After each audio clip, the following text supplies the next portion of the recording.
আজ বানাবো গোলাপ জামুন। দেখুন প্যাকেটের এক প্যাকেট নিয়ে নিয়েছি। আমি অর্ধেকটা বানাচ্ছি। এটা ভেজানোর জন্য গরম দুধ লাগবে এবং দুধটা অল্প অল্প করে অ্যাড করে মাখতে হবে। একবারে দিয়ে দিলে ওটা নরম হয়ে যাবে। প্রথমে অল্প অল্প করে একটু একটু করে মিক্সড করে এমন একটা ডো বানিয়ে নিন। তারপরে আবার একটু দুধ অ্যাড করুন।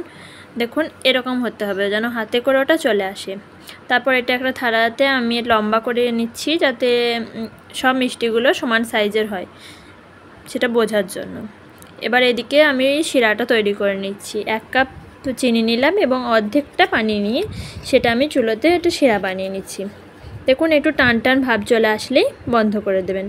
এদিকে এগুলো গোল করা হয়ে গেছে। এবার আমি এগুলো তেলে ভালোভাবে ছেঁকে নিচ্ছি।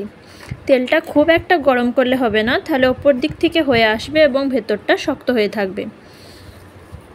তেলটা যে একটু গরম হওয়ার পরই মিষ্টিগুলো দিয়ে দিতে হবে এবং হালকা মিডিয়াম টু লো ফ্লেমে এটা ভালোভাবে ভেজে নিতে হবে। দেখুন ভাজা হয়ে গেছে। এবার এটা আমি ওই শিরার মধ্যে অ্যাড করে দিলাম এবং এর ওপরে চামচের সাহায্যে একটু একটু করে দিয়ে দিলাম। তারপর পরিবেশন করে দিলাম গোলাপ জামুন। Thank you.